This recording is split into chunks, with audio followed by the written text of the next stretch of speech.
Bonjour à tous, bonjour à toutes, bienvenue dans Face à Michel Onfray sur CNews et sur Europe 1. Bonjour Michel. Bonjour Laurence. Ravi de cette émission avec vous. L'actualité de la semaine a été marquée, vous le savez, par l'annonce de la candidature de Marine Le Pen, malgré sa seconde condamnation dans l'affaire des parlementaires européens du Rassemblement national. La décision de se pourvoir en cassation suspend la mise en place d'un bracelet électronique qui l'aurait empêché de se présenter. D'après elle, elle est aussi redevenue éligible. On va revenir avec vous, Michel Onfray, sur cette décision de justice et les incertitudes qui planent néanmoins sur cette affaire. Certains estiment qu'il s'agit d'un coup de poker judiciaire. On reviendra aussi sur les conséquences politiques pour la présidentielle 2027. In fine, les juges ont décidé que le dernier mot devait revenir aux électeurs et donc au peuple français.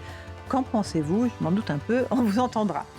Le premier déplacement de Marine Le Pen sur le terrain avec Jordan Bardella dans la Sarthe a été marqué par une manifestation d'opposants d'extrême gauche avec de nombreux drapeaux de la France insoumise. L'affrontement entre le RN et la France insoumise est-il inévitable selon vous ? Aujourd'hui, les deux partis sont en ordre de marche avec à leur tête des leaders expérimentés ayant déjà fait chacun 3 campagnes présidentielles. Il s'agira donc de leur 4e candidature pour l'un et l'autre. Qu'est-ce qui va caractériser cette élection 2027 selon vous ? Sur quel thème civilisationnel la campagne va-t-elle s'articuler ? Qui portera la bannière du camp anti-maastrichtien ? Pas grand monde à mon avis, c'est ce que vous allez nous dire. Nous évoquerons aussi, Michel, pour cette dernière émission de la saison, l'état du monde, alors que l'été commence et que les grands équilibres géopolitiques sont en plein mouvement. Assistons-nous au retour des empires, on l'a déjà évoqué, Chine, Russie, États-Unis. Que pèse l'Europe aujourd'hui ? Quel avenir pour le vieux continent en panne économique et en panne démographique ?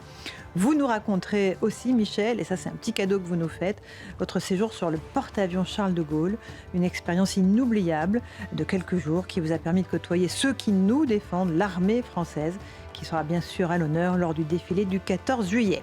Enfin, le point philo, vous nous conseillez cette semaine les essais de Montaigne, un livre qui les contient tous. C'est votre recommandation pour l'été. Et puis quand même, on aura aussi quelques autres livres à recommander à nos auditeurs et téléspectateurs.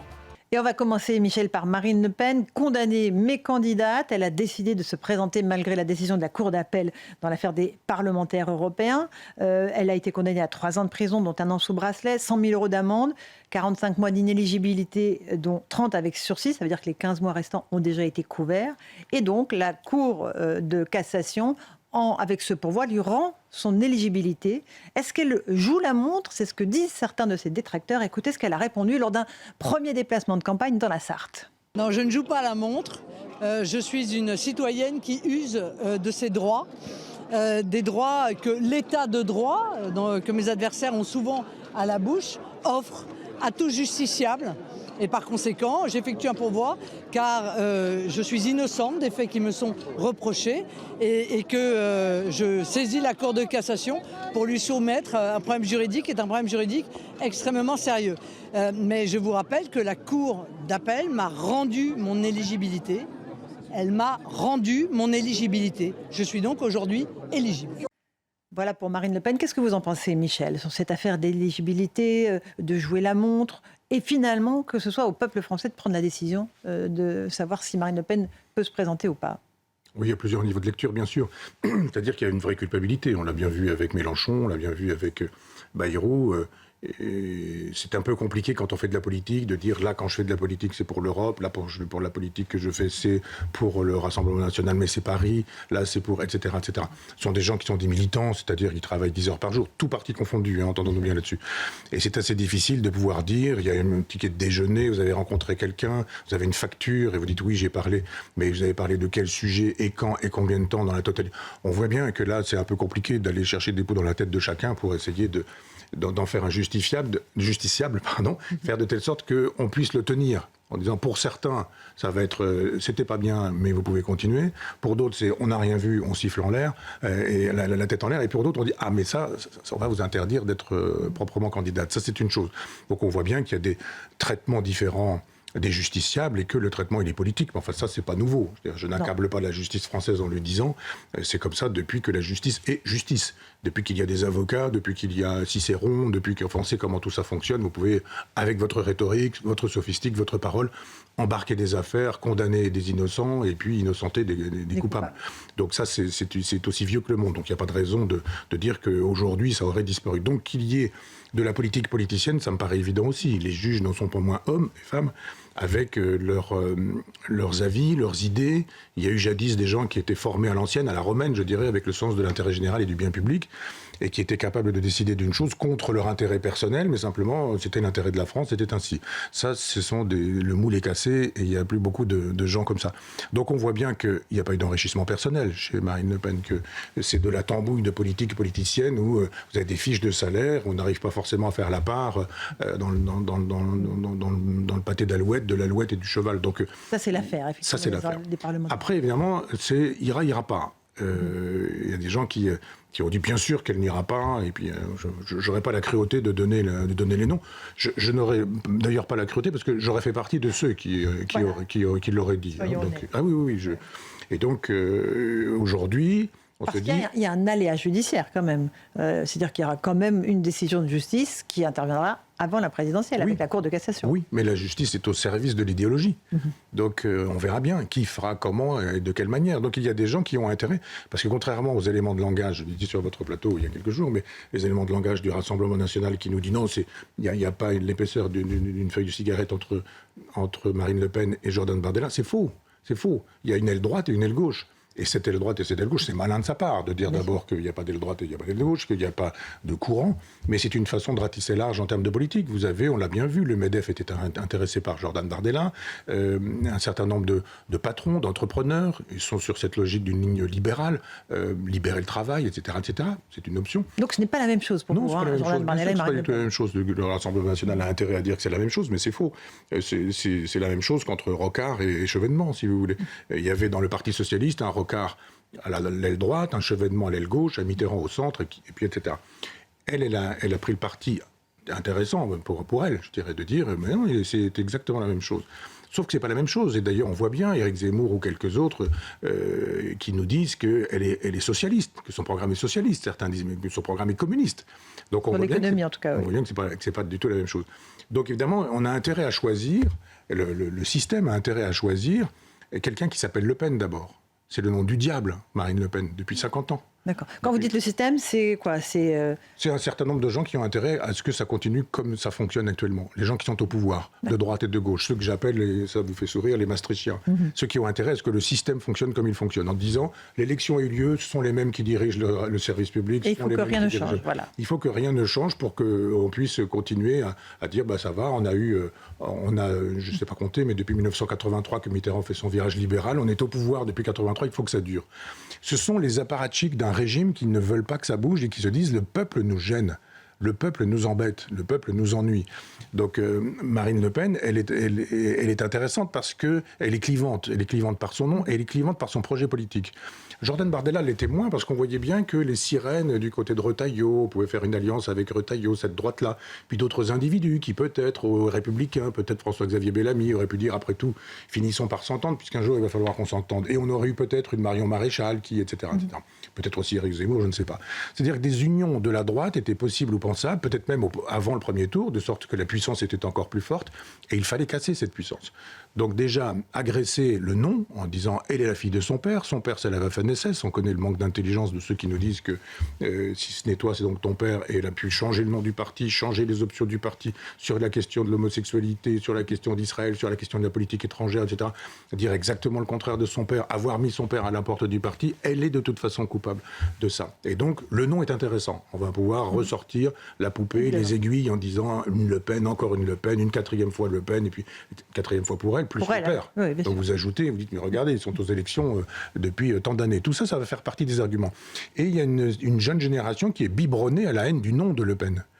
Tous ces gens qui ont les cheveux verts, bleus, etc., et qui ont dansé le jour de la mort de Jean-Marie Le Pen, pour eux, Le Pen, c'est l'abomination de la désolation. C'est le nom de Satan, c'est le nom de Belzébuth, c'est le nom de... etc. Pour s'arrêter, se calmer en disant Expliquez-nous pourquoi. Là, ce serait un peu compliqué. C'est comme être capable de dire si l'État palestinien est à l'est ou à l'ouest du Jourdain pour Madame Panot. Il ne faut pas demander trop de culture à des gens qui n'en ont pas. Donc, il y a le nom qui va être utile. Il y a cette idée qu'on va pouvoir taper sur la gauche, en disant, sur la gauche de Marine Le Pen, en disant si cette dame arrive au pouvoir, oh là là, les milieux d'affaires vont s'effondrer, c'est catastrophique. Et donc, il y a un choix politique, c'est-à-dire que vous choisissez vos ennemis. Moi, je ne donnerai pas le nom de quelques intellectuels connus qui sont de gauche, pléonasme, qui étaient allés voter aux primaires de la droite pour choisir leur candidat. Qui me dit, tu y vas pas, toi? Je dis, enfin, je suis pas de droite, je ne vais pas choisir mon candidat à droite, mais il faut choisir le meilleur pour la gauche, et je ne dirai pas qui, je ne dirai pas comment, etc. Mais il y a des gens qui se sont trouvés propulsés à droite par les voix de la gauche qui étaient là. Donc c'est ça le jeu de la politique. Et c'est de la politique politicienne. Évidemment, on est loin du général de Gaulle qui nous dit l'horizon c'est la France, l'horizon c'est l'intérêt général et le bien public. Là on se dit mais les petites magouilles font que si on peut gratter un demi-point par là, 2 points ici, puis vous verrez arriver les écologistes qui vont peut-être aller chez Mélenchon et puis d'autres qui peut-être, etc. Roussel, Fabien Roussel qui lui résiste à cette espèce de déconstructionnisme, ce déconstructionnisme de Mélenchon, et dit non, il y a un vieux PC à l'ancienne, etc. Lui, il pourrait impulser une espèce de révolution dans ce parti en disant tout ce que les partis ont fait. Je rappelle que, oui, il y a eu des gens, des militants de la collaboration chez Jean-Marie Le Pen au départ, mais il y avait aussi des résistants. Et puis il y a eu du pacte germano-soviétique chez les communistes, et puis il y a eu chez les Verts un René Dumont qui, lui, faisait l'éloge de l'agriculture productiviste des nazis, etc. Si on va chercher dans le passé de chacun. Donc il y aurait tout un travail à faire de mise à plat, parce qu'il y a quand même beaucoup à voir entre M. Retailleau qui a été ministre de Macron, M. Attal qui a été Premier ministre de Macron, M. Édouard Philippe qui a été ministre de Macron. Ils ont tous été ministres de Macron, ils s'en viennent tous nous dire que non, Macron c'est pas bien, qu'il faut faire autre chose autrement. Les gens qui ont un peu l'esprit gaullien ont compris qu'il y avait beaucoup de tambouille politique dans cette affaire. On est en face à Michel Onfray sur CNews et sur Europe 1. Michel, vous l'avez évoqué, il y a aussi Jean-Luc Mélenchon, qui est aujourd'hui un candidat extrêmement sérieux, redoutable. 4e candidature pour lui comme pour Marine Le Pen. Tout est en ordre, on l'a déjà évoqué dans son parti, la France Insoumise. Est-ce que l'affrontement est inéluctable, selon vous? On va écouter un petit extrait des manifestations d'extrême gauche qui se sont déroulées lors du premier déplacement sur le terrain de Marine Le Pen. C'était à Flèche, dans la Sarthe, un concert de casseroles avec des slogans hostiles à Marine Le Pen. Et puis on se posera la question de à quoi va ressembler cette campagne a priori assez mouvementée. Volez Marine Le Pen! C'est une honte! Une honte! Elle ne peut pas être présidente, c'est une honte! C'est une honte! Volez! 3 millions d'argent public! Voilà, c'était à La Flèche, dans la Sarthe. Il va y avoir ça pendant toute la campagne, Michel? Oui, bien sûr. Tout le temps, en fait? C'est pourquoi je n'ai pas... Est-ce qu'on va avoir un débat sur le fond ou on va continuer à lancer des invectives comme ça? D'abord, il y aura des insultes. Je vous dis, le nom de Le Pen, vous êtes une voleuse, mais vous êtes aussi un voleur, vous avez fait ceci, je vous rappelle que dans le camp de... etc. etc. il va y avoir tout ça. Et puis, les oppositions, regardez, plus ça grimpe, les débats d'entre les deux tours sont des débats hyper techniques. Je suis très admiratif de vous voir quand vous animez ce genre de débat. Ils ont un nombre de chiffres dans la tête auxquels les Français ne comprennent rien. Ou alors on finit par dire, mais Madame Royal, combien y a-t-il de sous-marins en France? Et là on se dit, elle sait pas, si elle sait pas, c'est grave, etc. Alors elle savait pas, elle a donné un chiffre, c'était une erreur. On se dit, mais est-ce que ça se joue là-dessus, véritablement? Non, il faut vraiment des projets de société qui sont des projets civilisationnels. Et il y en a. Mélenchon a un projet civilisationnel. C'en est un. On va juste l'écouter un instant et justement je vous passe la parole sur ce que dit Jean-Luc Mélenchon. Chaque voix compte dès le premier tour. Et je le dis bien fort, bien net, ayant fait ma partie du devoir, ceux-ci ayant fait la leur, vous autres ayant fait la vôtre, je m'adresse à tous ceux qui s'interrogent comme il est légitime qu'on le fasse avant une élection. Je leur dis, qui que vous soyez, dans quelque parti que vous soyez, surtout si c'est de gauche, vous ne pourrez pas dire, si malheur arrive, je ne savais pas. Voilà pour Jean-Luc Mélenchon, le 7 juin 2026 à Saint-Denis. Là, il développe un vrai projet, Michel. Oui, moi j'ai plaisir à voir sur l'image des gens qui voyagent en première classe en avion, des gens qui se prélassent sur des voiliers, etc., et qui tiennent les discours qu'ils tiennent. Mais Mélenchon a dit quelque chose de très important, il dit « premier tour d'abord ». Alors ça paraît une évidence, mais premier tour d'abord. Ce que font tous ceux qui choisissent les candidats dont nous parlions précédemment. C'est-à-dire on a intérêt à voir celui-ci plutôt que celui-là. Dans les jeux d'alliance, on sait très bien qu'une alliance peut se faire ici, elle ne pourra pas se faire là. Si elle se fait ici, une alliance, elle peut permettre de gagner 1 point, 2 points. Et Jean-Luc Mélenchon sait qu'il est susceptible d'être au second tour pour une question de 1 point ou 2 points. Donc il va falloir effectivement ratisser large, ramasser. Il a été extrêmement clivant. La campagne n'est pas commencée, il va y avoir les vacances, il va y avoir une rentrée scolaire, une rentrée, oui, l'équivalent de la rentrée scolaire, mais enfin une rentrée en septembre. Et puis à un moment donné, on aura tous les candidats. Et là, il y aura une véritable campagne. Et on le verra aller chercher encore un point, encore un point. Il sait qu'il faut aller les chercher comme ça. Il sait que globalement, il a perdu le point communiste. Il sait qu'il peut gagner le point écologiste. Il sait qu'il peut gagner, il a gagné déjà le point du NPA. Le nouveau parti anticapitaliste n'y va pas. Donc on sait très bien, alors peut-être que d'ailleurs Nathalie Arthaud, lutte ouvrière, n'ira pas non plus. Et que là, pour le coup, il gagnerait encore un point. Quand vous faites un point, etc., vous avez les 4 points et vous êtes au second tour. Le ticket du second tour. Et vous êtes au second tour. Ouais. C'est pour ça que le choix des candidats est extrêmement important, parce que le choix des candidats, c'est le choix des alliances. Les alliances de Marine Le Pen, d'ailleurs, quelles seraient-elles en dehors de l'UDR d'Éric Ciotti et éventuellement de Marion Maréchal. Oui. Et on voit bien que ce jeu d'alliance, il sait, lui, il fait de la politique, c'est son métier, il a fait que ça dans la vie. Il sait très bien qu'il faut attirer, il faut détester, attirer, faire le travail en même temps, un travail dialectique et dynamique. Et il fait ça très bien. Et il sait très bien qu'au second tour, si ça se fait à 200, 300 000 voix, il aura suffi peut-être de quelques phrases, quelques appels du pied, quelques renoncements pour des postes ministériels, pour des nominations ici, là ou ailleurs. Ça se joue comme ça. Mais un second tour, Michel Onfray, RN et les filles, aujourd'hui, les sondages disent que Jean-Luc Mélenchon est battu à pleine couture. Mais on est très tôt, c'est très tôt par rapport à la présidentielle qui est dans un an. Oui. Est-ce qu'on peut croire à ça? Est-ce qu'il n'y a pas quand même une fenêtre de tir pour Jean-Luc Mélenchon, avec le Front républicain dont vous avez parlé, avec l'antagonisation de la campagne, la bordélisation, pardon du mot, du scrutin? Oui, mais personne dans la classe politique n'a tiré de leçon du macronisme. Macron, il s'est constitué des républicains et des socialistes. Il les a aspirés et ceux qui sont partis ont fait une carrière. D'ailleurs, on oublie, il y a toutes les vedettes du macronisme. Regardez un peu sur Wikipédia d'où ces gens-là viennent, pas mal des socialistes et pas mal des républicains. Puis ceux qui sont restés prétendument pour garder la maison en disant ça ne va pas durer, et puis voilà. Mais ils sont solidaires de ces fuites-là. C'est-à-dire, il n'y a pas eu d'exclusion. D'ailleurs, qu'est-ce que ça veut dire, une exclusion? Et il n'y a surtout pas eu de refondation du parti. Qu'est-ce que le Parti socialiste aujourd'hui? Et qu'est-ce que sont les Républicains aujourd'hui? Est-ce que c'est les Républicains? Est-ce que c'est Copé? Est-ce que c'est Xavier Bertrand qui appelle, ou même monsieur le maire du Havre qui dit mais moi Édouard Philippe, je vote communiste? Est-ce que c'est ça? Ou est-ce que c'est autre chose et autrement? Alors évidemment, ils nous parlent tous du général de Gaulle.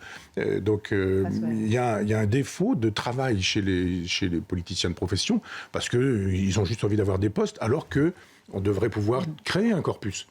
Jadis, Jacques Chirac, je ne voudrais pas être vulgaire, mais enfin, un enfant dans le dos au général de Gaulle, mais il y avait toujours la Croix de Lorraine, le général de Gaulle, il arrivait en faisant des gestes, etc. Bon, et puis Mitterrand faisait exactement la même chose avec Jaurès, et puis on y avait droit, et les gens y croyaient.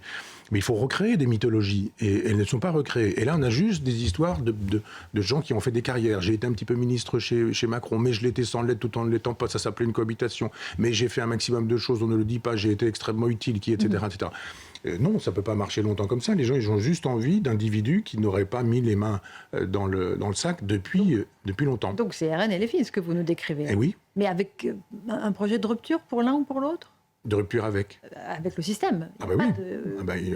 Eux, ils ont un système à remettre en place. Pensez bien que si Mélenchon arrivait en place, au pouvoir, la police, l'armée, la justice, etc., etc. Je ne parle pas de la fiscalité, des impôts, je ne parle pas de la société, de la presse, de la fermeture d'un certain nombre de médias. Ils le disent en plus. Hein. Ah oui, c'est assuré. Si les gens veulent effectivement une caporalisation ou une maréchalisation de la société en disant faisons de telle sorte que nous ayons vraiment... Lui, ça ne le gênerait pas de dire nous allons virer machine bidule, un tel, etc. Et nous allons nommer des commissaires politiques. Il faut imaginer un certain nombre d'individus qu'on voit aujourd'hui faire des émissions pour commenter l'actualité à la tête de certains organismes. Vous auriez là qui serait ministre de l'Intérieur, qui serait ministre des Armées, et avec quel type de propositions, quel type de relations avec le Hamas, avec l'Iran, avec la Syrie d'aujourd'hui, etc. Qu'est-ce qui se passerait là? C'est ça qu'il faut penser aussi. Là, tout le monde nous fait peur avec la Russie. Mais pourquoi est-ce qu'on n'aurait pas autant peur, voire plus peur avec l'Iran? La Russie ne nous menace pas, nous, personnellement. L'Iran nous menace personnellement, menace l'Occident. Et donc, il y a un moment donné où ces gens-là arrivant au pouvoir, ils changeraient les têtes, ils changeraient la politique, et il y aurait évidemment un autre projet de société. Alors après, ça dure le temps que ça dure. Chez Mitterrand, c'est pas compliqué. Mai 80, mars 83. Et en mars 83, s'il y avait un bon projet, là, il est formidable. C'était le projet de qui? Valéry Giscard d'Estaing, c'est très bien, et ça va être le nôtre. Et c'est comme ça depuis 83, la fameuse ouverture de la parenthèse. Donc ça, c'est la politique, c'est-à-dire on annonce des choses, on arrive au pouvoir, on se dit je ne savais pas que les caisses étaient autant vides, je ne savais pas qu'il y avait autant de résistance, je ne savais pas que le pouvoir c'était réellement ça, et puis voilà. Et d'ailleurs, on aura un exemple de ça avec Mélenchon qui, d'ici le premier tour, va arrondir les angles et va nous jouer le père de la patrie, le sauveur. D'ailleurs, on voit bien que quand il est à Saint-Denis, il y a des drapeaux bleu, blanc, rouge en quantité. Et il faut un plan large. Il faut vraiment un plan large pour qu'on aperçoive des drapeaux palestiniens. Absolument. Et en tout cas, il n'y a pas de candidat anti-maastrichtien. On est d'accord. Alors, quand on les écoute, ils font tous les malins en disant je ne peux pas jouer le candidat anti-maastrichtien. Si, il y a M. Dupont-Aignan. Mais ils savent très bien que ça n'est pas porteur. Il y a toujours cette espèce d'idéologie que le Brexit a été une catastrophe. La preuve reste à faire. Bien sûr. Je ne vois pas pourquoi ce serait une catastrophe, tout se passe bien. Sauf que quand vous recouvrez votre souveraineté, si c'est pour n'en rien faire, ça ne sert à rien de l'avoir. Si vous étiez tout aussi bien dans la vassalisation précédemment, ce qui s'est passé avec l'Angleterre. Mais ils disent tous, oui, mais il y a un mouvement des peuples en Europe et on va changer l'Europe parce que les peuples voudront un autre type d'Europe, donc pas besoin de la changer. Il y a cette hypothèse-là. Il y a l'hypothèse du bras de fer, on ne fera rien. Ils nous demanderont, on ne fera pas, et qu'est-ce qui va se passer? Ils ne vont pas nous envoyer leurs troupes, ou etc., etc. Mais c'est une façon de contourner le problème. Donc il y a des gens qui sont assez anti-maastrichtiens, qui ne le diront pas clairement, mais qui ont une théorie du contournement de l'Europe. Moi, je pense qu'on doit pouvoir être plus radicalement anti-maastrichtien, ce qui n'empêche pas d'avoir évidemment des alliances avec les autres nations, de fabriquer des Europes diverses et multiples. On peut faire une Europe de la défense, on peut faire une Europe de l'économie, on peut faire une Europe de la culture, on peut faire sans qu'on soit pieds et poings liés à Madame Ursula von der Leyen et puis à l'Europe maastrichtienne. L'Europe, c'est une belle idée qui ne doit pas être confisquée par les européistes. Allez, une petite pause dans Face à Michel Onfray, on se retrouve. On évoquera les grands thèmes de la campagne 2027. Qu'est-ce qui va arriver en tête selon vous? On évoquera aussi votre séjour sur le porte-avions Charles de Gaulle, une expérience incroyable que vous allez nous raconter. À tout de suite. On se retrouve dans Face à Michel Onfray pour la seconde partie sur CNews et sur Europe 1. On a évoqué les candidats, Michel, pour cette campagne 2027. Les grands thèmes de campagne. Est-ce que les Français auront le débat de fond qu'ils souhaitent? Parce qu'ils souhaitent qu'on leur parle de pouvoir d'achat, qu'on leur parle de leur vie, de la sécurité, des grands thèmes régaliens. Par exemple, sur le pouvoir d'achat, est-ce que quelqu'un va prendre le sujet des dépenses publiques à bras-le-corps et dire ben voilà, il va falloir couper là, là? Ou est-ce qu'on va encore avoir des tonnes de démagogie? Qu'est-ce que vous en pensez? Non, il y a des projets politiques. Il y a des gens comme Jean-Luc Mélenchon qui nous disent que la dette, c'est pas important. Que s'endetter, si c'est pour avoir des projets, financer des projets qui rendent possible des investissements qui rapporteront de l'argent par la suite, c'est tout à fait ce qu'on est capable de faire, nous, dans les familles, quand on investit dans une voiture pour pouvoir, etc. etc. Donc, il n'est pas contre le fait qu'il y ait la dette. Après, vous avez les intégristes de la dette et qui sont des européistes et qui nous disent non, il faut absolument qu'on arrête tout ça. Et puis, vous avez les solutions, elles ne sont pas très nombreuses. C'est-à-dire que vous avez de l'argent, on en dépense trop, il faut en économiser. Voilà. Faut couper. Et après, vous allez vous poser la question qui fâche, c'est on coupe où? Demandez aux écologistes, ils vous disent on arrête l'armée, c'est fini, il n'y a plus de dissuasion nucléaire, et puis on va taxer les avions, on va taxer les voitures, enfin bon, voilà, on retrouve de l'argent comme on peut. Vous avez Mélenchon qui dit les riches, les riches, les riches, on les taxe, etc. Et puis vous avez d'autres qui disent on va commencer par taper, alors ça c'est plutôt le cercle maastrichtien, les gens simples et les gens modestes, donc les gens retraités, les gens qui travaillent, les gens qui consomment modestement et qui, quand ils vont faire leurs courses, paient des impôts, et là, taxe sur ceci, taxe sur cela, et taxe encore, et taxe encore. Et vous avez Sarah Knafo qui, elle, dit « Ah, mais moi, j'ai des chiffres dans la tête, je peux vous dire, ça coûte tant, ça coûte tant, ça coûte tant, on enlève ceci, on enlève cela, ça, ceci, etc. etc. » Je trouve la démarche beaucoup plus intelligente et beaucoup plus intéressante de dire, alors, soit on fait rentrer de l'argent en allant voler les riches parce qu'ils le méritent bien puisqu'ils sont riches, soit effectivement on dit... C'est le projet de la gauche. Pardon ? C'est le projet de la gauche. Oui, voilà, ça n'est que ça. La gauche arrive et avec ses taxes. en disant on va taxer. Ah, d'accord, très bien. Mais il y a un moment donné où l'argent étant ce qu'il est, on peut aller le placer ailleurs en disant vous n'avez plus rien taxé parce qu'il est dans des paradis fiscaux, parce qu'il est investi ailleurs et vous n'allez pas taper dans ma caisse elle n'est plus en France, donc c'est fini. Donc il faut évidemment entretenir des relations saines avec les gens qui travaillent à la base, mais aussi avec les entrepreneurs. Ne pas leur pourrir la vie. Moi, à chaque fois que je parle à des patrons pêcheurs, à des paysans, à des commerçants, à des bistrotiers, etc. Je rentrais dans un resto l'autre jour à 21h10 et on m'a dit est-ce que vous allez prendre est-ce qu'il est possible de dîner? Oui, bien sûr, vous allez prendre un dessert. Je sais pas, moi je rentre là, j'ai faim, peut-être, je sais pas. Ah mais non, je dois savoir, moi, si vous prenez un dessert, ça va me ramener au-delà de 22h, et au-delà de 22h, je change d'équipe, je ne peux plus vous servir le dessert. Si vous me dites que vous ne prenez pas de dessert, je vous prends, mais de toute façon, vous allez me dire j'en prends pas, puis après vous allez m'en demander un, je vais pas pouvoir vous mettre à la porte. Je dis mais je rêve ou quoi? C'est-à-dire on est en France, à 21h, pas même 15, on ne peut pas rentrer dans un restaurant sans s'entendre dire allez vous prendre un dessert parce que moi je ne peux pas assurer une équipe pour un point. Donc évidemment il faut détendre le droit du travail, faire de telle sorte qu'il ne soit pas léonin et seulement aux avantages de ceux qui emploient, mais que les employés aussi aient des droits, mais que les patrons aient aussi des droits. Et ça c'est à penser. C'était jadis le projet de la social-démocratie. C'était le projet de la flexi-sécurité des modèles scandinaves où on disait vous allez lâcher ça mais on lâche ça aussi. Peut-être que on va être un peu plus souple sur le temps de travail, mais en même temps on va être aussi plus souple avec vous sur la qualité du travail, sur votre possibilité de choisir, etc., etc. Mais que fait M. Glucksmann? Et que fait M. Hollande? Que font M. Que fait l'ancien Premier ministre qui dit je suis tellement preneur, aidez-moi, je ne retrouve pas son nom, mais l'ancien Premier ministre socialiste Cazeneuve, qui dit aimez-moi, je suis partant, j'ai envie, demandez-moi, mais etc. Ça marche plus, ça marche pas. Il y a aussi le régalien, il y a aussi toute bien sûr. On a vraiment la vie quotidienne des Français, sécurité, identité, immigration. Oui. Là aussi, il y a des projets qui vont s'affronter. Et il faut aller dans le fond. Et sauf que l'Europe ne nous le permettra pas. L'Europe ne nous permet pas. L'Europe impose une feuille de route. Et le chef de l'État, soit il téléphone tous les jours pour demander ce qu'il faut faire, soit il a intégré et il a été choisi parce que c'est l'homme de la situation et on fait des économies de téléphone. Il ne téléphone pas parce qu'il dit on va faire ceci, on va faire cela, on ne peut pas faire ceci, on ne peut pas faire cela. Sur les retraites, l'Europe nous demande ça. Sur la défense, on nous demande ça. Il y a une époque où la défense, il fallait la partager avec l'Allemagne. L'Allemagne, elle partage tout avec les États-Unis et pas avec la France. Et nous voulions tout leur donner, etc. Donc ça, ce sont des sujets qu'il faut aborder pendant la campagne, mais ça va être perdu dans des invectives, dans des attaques ad hominem, dans des trucs sur le passé. Vous êtes l'héritière de la Waffen-SS. D'autres diront oui, mais les Français veulent ce débat. Bien sûr, mais en même temps, les Français ne veulent pas tant d'un débat qu'un certain nombre de choses. On n'a pas besoin aujourd'hui d'aller chercher très loin. On sait ce qu'ils veulent, les Français. Ils veulent de la sécurité, ils veulent de la liberté, ils veulent de la possibilité d'entreprendre, ils veulent que leurs enfants puissent sortir en boîte de nuit et rentrer sans risquer de se faire violer par des gens dont on dira ils ne savaient pas trop que le viol, c'était pas une pratique habituelle et civilisationnelle ici, etc. Enfin, on a les gens, on sait très bien ce que les gens veulent. On n'a pas besoin de faire des sondages. Quand Macron dit je fais un tour de la France, finalement j'ai compris ce que voulaient les Français. Je dis mais c'est terrible que quelqu'un qui est le chef d'État de l'État ait eu besoin de faire un tour de France après avoir été élu pour dire mais je vois ce que la France veut. Si tel avait été le cas, il eût été préférable de n'en point parler et de ne rien dire. C'était un aveu de « j'ai rien compris à la France jusqu'à aujourd'hui ». Je ne suis pas sûr d'ailleurs, quand il a dit qu'il avait compris, il avait véritablement compris. Mais il y a eu, je vous le rappelle et je le rappelle à tous ceux qui le savent déjà, qu'il y a eu des états généraux et qu'il y a eu une mobilisation des Français qui y ont cru vraiment à ça et qui ont pris leur papier, leur crayon et qui ont rédigé. On dit ceci, cela, etc.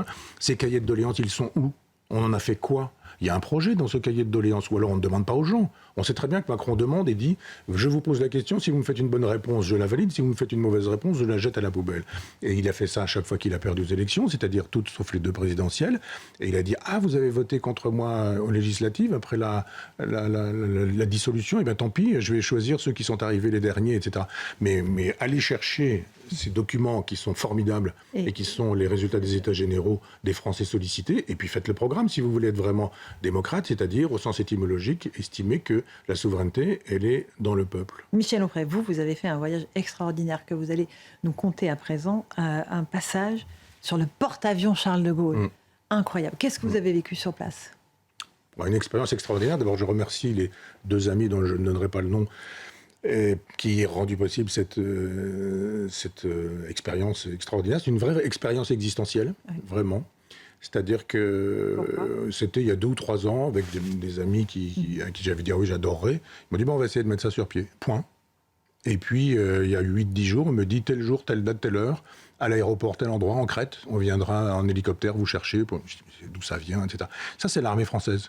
D'abord, les 2 amis en question sont des amis de l'armée française, c'est-à-dire on n'a pas besoin de dire 10 fois quelque chose pour ne pas tenir sa parole, on l'a dit une fois, ça vaut parole donnée. Voilà. C'est-à-dire, s'il se passe 2 ans, c'est simplement que pendant 2 ans, ça a été fait, ça, on a travaillé. Il a fallu le mettre en place. Donc on arrive sur un autre monde.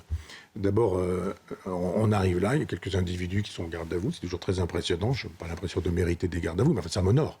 Et simplement, je pense que ces gens qui me saluaient étaient plus à saluer que moi-même à être salué. Et puis on découvre une république. Il y a presque 2000 personnes qui sont là. On m'a fait tout visiter, je vous assure, des cuisines jusqu'aux états-majors et au PC décisionnel, des endroits où les guerres se décident, du lieu même où le contre-amiral dit le chef de l'État a demandé la bombe atomique, on y va, et moi je mets en place ce qu'il faut faire pour que la bombe atomique explose là où, etc. etc. Et donc on a un fragment de souveraineté nationale. D'abord, il y a je suis très fétichiste avec le général de Gaulle, j'aime bien les affiches du général de Gaulle, j'aime bien... Il y en a partout. Pas partout. Il y en a beaucoup. Aux bons endroits.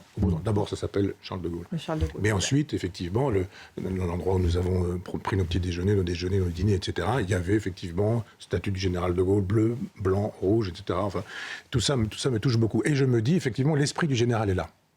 Le contre-amiral me dit, je ne fais pas de politique, nous ne ferons pas de politique, etc. Donc, nous n'avons pas fait de politique. Mais on a parlé de politique. Géopolitique, géostratégie, souveraineté nationale, engagement de la France dans les conflits étrangers. Vous pensez bien qu'ils n'ont rien dit que je pourrais utiliser contre eux. Ils ont le sens, ce sont des gens qui ont le sens des valeurs perdues, l'honneur, la fidélité, la loyauté de l'État, bien sûr, de la France, de la nation, etc. Et puis le contre-amiral m'a fait l'amitié, un moment très, très, très important pour moi dans ma vie. On s'est trouvé sur une partie du porte-avions qui doit avoir un nom, mais une espèce de passerelle probablement. Et on était tous les deux, il y avait quelques militaires évidemment, mais sous la Voie lactée, à assister aux appontages et aux catapultages. Vous avez des rafales qui, quand ils sont en post-combustion, ont des flammes qui font 3 mètres de long sur chaque tuyère. Je vous assure que vous avez en plus de ça le système de catapultage, l'ensemble du porte-avions bouge et tremble. C'est-à-dire quand je suis arrivé, héliporté à 8h du matin, quelque chose comme ça, on est allé prendre un petit déjeuner, d'un seul coup, on entend quelque chose, il se passe quoi? Ah là, c'est votre premier appontage, donc ne vous inquiétez pas, c'est un avion qui vient juste de décoller. Et donc, il m'expliquait que les avions s'écrasaient plutôt qu'autre chose. Vous imaginez, ils arrivent à 250 à l'heure et ils ont l'équivalent de... Alors d'abord, c'est une tête d'épingle, ensuite c'est un timbre, et puis après, quand vous arrivez à 250 à l'heure, c'est l'équivalent d'un terrain de tennis. Et il faut vous poser là, vous arrivez à 250 et il faut freiner tout ça, et vous avez des brins, et il faut que vous puissiez être arrêté par le premier, le deuxième ou le troisième brin. Et donc, quand on se retrouvait sous la Voie lactée, et qu'on discutait de Clausewitz, de la guerre, etc., il y avait des appontages, réussis ou ratés, et il y a des lumières qui vous disent, voilà, vous avez un angle extrêmement précis. Si l'angle est le bon, vous avez une lumière verte. Si c'est pas bon, vous avez des lumières rouges. Et à ce moment-là, ils remettent les gaz. Ils vous passent sur la tête comme ça. Vous n'imaginez pas dans quel état physique vous êtes. En philosophie, on appelle ça le sens du sublime. C'est-à-dire, c'était le sublime naturel. Hein. Vous êtes un petit personnage et vous avez l'immensité de la Voie lactée. D'abord, on l'avait, le contre-amiral et moi-même. Vous avez l'immensité de la mer, vous avez l'immensité du volcan, etc. Là, c'est un sublime avec des instruments fabriqués par les hommes. Je vous assure que quand vous remettez les gaz et que vous avez peut-être 4-5 mètres au-dessus de votre tête des rafales qui passent et qui sont des armes de guerre, je le rappelle. Et on voit là ce qu'est la souveraineté nationale, ce qu'est la France, ce qu'étaient les valeurs de la France, c'est-à-dire c'est un morceau de France qui reste là, qui est à toute allure, je vous assure, qui font 1000 km par jour. Le Charles de Gaulle fait 1000 km par jour. C'est incroyable quand vous êtes sur les flots comme ça.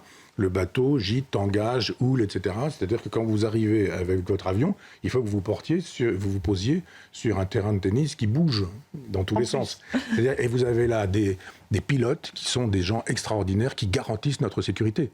Donc l'idée de dire, et là pour le coup on va faire un peu de politique, mais que tout ça pourrait être offert à l'Allemagne et partagé avec l'Europe, on s'est dit... Ça ne vous va pas. Non. On est dans Face à Michel Onfray sur CNews et Europe 1. Michel, on va écouter le général de Gaulle. On ne va pas terminer cette saison sans l'écouter, évidemment. Il parle justement de la dissuasion nucléaire, dont le porte-avions Charles de Gaulle est le fer de lance. Écoutons ce qu'il disait en 1965. Notre indépendance exige, à l'ère atomique où nous sommes, que nous ayons les moyens de dissuader nous-mêmes un éventuel agresseur sans préjudice de nos alliances, mais sans que nos alliés tiennent notre destin dans leurs mains. Or, ces moyens, nous nous les donnons. Sans doute nous impose-t-il un méritoire renouveau, mais il ne nous coûte pas plus cher que ceux qu'il nous faudrait fournir à l'intégration atlantique, sans être sûrement protégés pour autant si nous continuons de lui appartenir comme auxiliaires subordonnés. Nous en venons au point où aucun État du monde ne pourrait porter la mort chez nous sans la recevoir chez lui, ce qui est certainement la meilleure garantie possible. Voilà pour le général de Gaulle. Évidemment, il y a une hauteur de vue que nous apprécions, Michel, et surtout quand on voit l'état du monde aujourd'hui, on se dit, voilà, ces équilibres géostratégiques, ces plaques tectoniques qui bougent entre les empires, la Russie, la Chine, les États-Unis, l'Europe, qu'on aurait besoin de quelqu'un qui a une telle hauteur de vue. Oui, d'abord, le général peut reposer en paix avec les hommes du Charles de Gaulle. S'il y avait un deuxième porte-avions, ça a été annoncé par Emmanuel Macron, et qu'il s'appelle en plus de sa France libre, ce serait bien qu'il soit aussi à la hauteur. Et ce sera plus Emmanuel Macron qui sera chef de l'État quand ce bâtiment serait mis à l'eau. Mais tout est dit avec le général de Gaulle. C'est-à-dire que vraiment, il y a ceux qui, à gauche, pensent que l'homme est naturellement bon et que c'est la société qui est méchante, et qu'il faut changer la société, etc. etc. Et puis, non, je ne suis pas rousseauiste, hein. Et ceux qui pensent comme Hobbes, philosophe anglais du siècle précédent, 17e, qui disent l'homme est un loup pour l'homme. Et l'homme est un loup pour l'homme. Et si vraiment tout le monde était gentil, bien sûr, on n'aurait pas besoin d'armée, de police, de prison, de dissuasion nucléaire, etc. Or là, on est dans la cage des grands fauves, où vous avez affaire à des gens qui veulent votre mort, votre fin, votre disparition. Alors certains plus ou moins, certains avec l'économie veulent vous vassaliser comme les Américains le souhaitaient en 1944, et puis d'autres sont prêts éventuellement à utiliser le feu nucléaire. Je pense justement que le feu nucléaire iranien était un danger pas seulement pour Israël, mais pour tout le monde occidental, et pour tous les autres mondes qui n'auraient pas été dans l'obédience religieuse de cet islam iranien, de cet islam chiite. Donc il faut effectivement qu'il y ait une défense qui soit dissuasive, cette façon de dire « nous avons les moyens de vous détruire si vous avez décidé de nous détruire nous-mêmes ». Alors évidemment, tout ça suppose que vous ayez des conducteurs qui vous permettent d'être le premier sur l'objectif, d'où les fameux métaux rares. C'est pourquoi d'ailleurs tout le monde se bat pour avoir des métaux rares. Si vous gagnez quelques nanosecondes... D'où la puissance de la Chine aussi. C'est ce que j'allais vous dire, en disant si vous gagnez quelques nanosecondes, eh bien même si votre matériel est moins performant, s'il est plus rapide, c'est vous qui avez gagné. Donc la Chine est pour l'instant celle qui gagne la guerre nucléaire, si guerre nucléaire il y a. Nous l'avons perdu avec les fameux métaux rares. Et c'est ce qu'a bien compris Trump, qui lui dit « mais moi je regarde la carte du monde ». Et d'abord, il fait de la géologie, Trump, avant de faire de la géopolitique, de la géostratégie. Il fait de la géologie, il dit, il y a quoi ici, là ? Vous avez des métaux rares, vous avez du pétrole, vous avez, etc. Et tous les gens qui savent comment fonctionne le pétrole savent ce que les mystères de la géopolitique et de la géostratégie enseignent ensuite. C'est-à-dire, vous avez bien compris qu'il n'y a aucun souci des peuples, Trump. Quand il dit, les Iraniens continuent à vous faire tuer, nous arrivons, le temps d'amener le matériel sur place, et puis après, qu'il dit, bon, poisson d'avril, parce que finalement, on a trouvé un truc, peut-être qu'on va pouvoir s'entendre avec le pétrole. Et ce n'est que ça. Et il faut effectivement des bâtiments quelque part partout sur la planète. Vous avez des sous-marins, nucléaires, lanceurs d'engins, tactiques, etc. Vous avez des porte-avions, puis vous avez des drones. Ils travaillent aussi avec des drones pour assurer une politique nationale française en disant, ça n'empêche pas, c'est ce que dit le général de Gaulle, les alliances, mais si on veut sauver un peuple, sauver une population, sauver une civilisation, il faut tout ça. Et il faut aussi un point philo, Michel. Il faut. Et cette semaine, vous nous conseillez Les Essais de Montaigne. Oui. Alors pour vous, c'est le livre qui les contient tous. Expliquez-nous. Oui, c'est un livre de vacances, enfin pas les vacances au sens, encore que, on peut dire ça en maillot de bain. On peut les emmener en vacances. Oui, avec une édition que vous me permettrez, j'y ai contribué, mais parce que avec une préface de Michel Onfray. Oui, aux éditions Bouquin Robert Laffont, c'est ça. Et Mola, oui, tous les deux. Oui. Et Bernard Combeau, qui était mon ami qui est décédé, a fait une édition lisible, c'est-à-dire le français du XVIe siècle n'est pas facile à lire, c'est pas simple. Hein. Là, vraiment, ça a été lissé et ça a été fait extrêmement intelligemment. Il avait fait la même chose avec Lucrèce pour une traduction du latin, notre cher Bernard qui n'est plus là, mais c'est un livre que Montaigne écrit quand il a perdu son ami la Boétie en disant « il me manque ». ce compagnon à qui je parlais, avec lequel je m'entretenais, à qui j'envoyais des lettres, etc., il est mort, jeune, et une trentaine d'années, et on en a parlé déjà, l'auteur du discours sur la servitude volontaire, livre fameux. Et il écrit ce texte pour lui dire je continue à te parler sur tous les sujets. C'est ça qui est intéressant. L'amour, la mort, l'amitié, le sens de l'honneur, la vanité. Et il parle de sa vie. Il dit ah mais j'ai une moustache, j'ai une barbe, je mange, mais j'en mets partout. Je suis pas très doué à monter à cheval, mais enfin je peux monter longtemps, mais je suis pas doué de mes mains. Il faut qu'on selle mon cheval pour moi-même, etc. Ah, je vois un paysan qui est en train de travailler méchant et il a perdu son enfant la veille au soir. Il est là avec une espèce de sérénité, etc. Il a perdu lui-même des enfants, il ne sait pas combien il en a perdu, il nous dit je ne sais plus combien j'en ai eu, enfin, il y a un portrait de lui-même, il y a un portrait de l'époque, il dit sexuellement je ne suis pas terrible, j'ai un petit zizi, j'ai perdu de l'efficacité sexuelle, j'ai 50 ans, je suis un vieux monsieur, donc il y a toutes ces choses-là qui sont, c'est vraiment une autobiographie, une biographie de son époque, une biographie de la condition humaine de partout, je veux dire de la planète entière. Et puis c'est un homme qui restaure les Romains, les penseurs romains, et les penseurs grecs, mais plutôt les penseurs romains. Il a une bibliothèque de 1000 livres, sa librairie, dit-il, et moi j'avais repéré que 3 fois dans les essais, j'ai lu plusieurs fois la totalité des essais, mais 3 fois il dicte les essais, il les écrit pas. C'est-à-dire il prend un bouquin, il prend plus tard qu'il y a une phrase, il commente la phrase, et puis il y a quelqu'un qui est là, inscribe. Voilà. Et c'est le livre de toute une vie. Et c'est un livre qui évolue, c'est-à-dire sur la fin, le dernier, il y a 3 livres, le 3e livre est extraordinaire, il y a des fameuses pages sur l'amitié, des pages sur la mort, il y a des pages sur la façon de se comporter, sur l'hédonisme, sur la jouissance, et puis c'est surtout quelqu'un qui laïcise la pensée.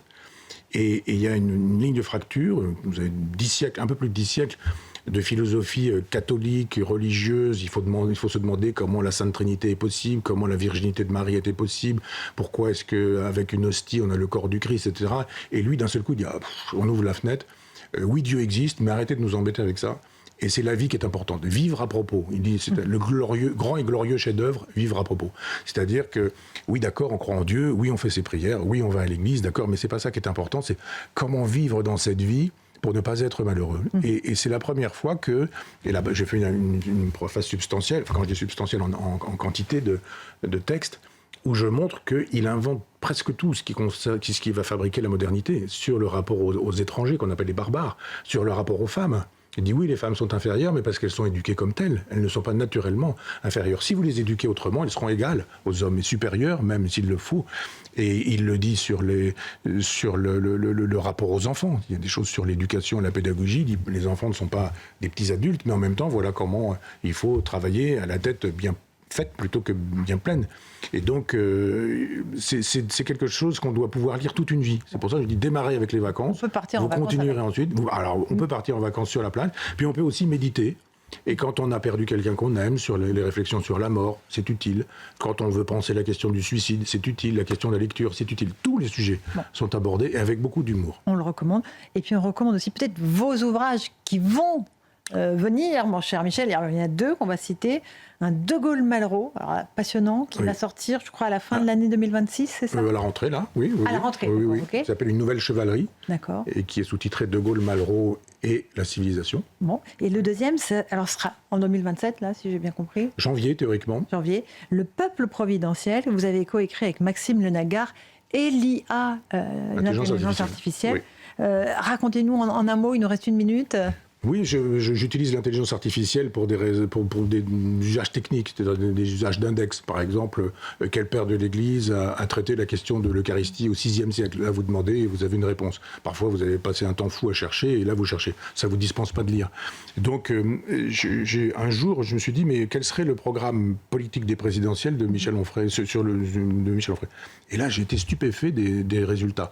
D'abord, c'est Qui sont bons ou pas ? Oui. Ah bon, excellent. d'accord, ok. Et pas du tout d'extrême droite, de droite, raciste, je sais pas quoi, en fait, l'espèce de polémique habituelle, mais juste vraiment les propositions politiques que j'ai pu faire. Et j'ai dit à Maxime Lenagar, qui est notre rédacteur en chef, qui est un garçon formidable, j'ai dit on pourrait peut-être faire un projet comme ça, parce que mon éditeur, Albin Michel, m'avait demandé un livre de politique. J'ai dit j'en ai trop fait là-dessus, puis j'ai pas envie maintenant, Emmanuel Macron s'en va, je vais pas refaire un livre contre lui, c'est terminé, tout ça. Et je lui dis, je préférerais être positif. Et j'ai réfléchi en me disant, mais comment est-ce qu'on pourrait faire avec l'équipe entière ? C'est compliqué, ils veulent bien, ils veulent pas, ils voudraient, mais ils veulent pas forcément tous être associés à mon nom, etc., ce que je comprends. Ils sont prudents. Et là, j'ai dit, mais c'est peut-être une solution. On sollicite l'intelligence artificielle, on fait une proposition en disant, sur le principe de Michel Onfray, que serait un ministère de la Culture ? Et là, on a des options. Génial. Et puis moi, je commente, d'accord, pas d'accord, et pour le coup, ce que j'ai vu, c'est assez bluffant. Alors évidemment, il y a des endroits sur lesquels je suis nul et où l'intelligence artificielle n'aura rien à dire. C'est Michel Onfray et le budget et l'économie.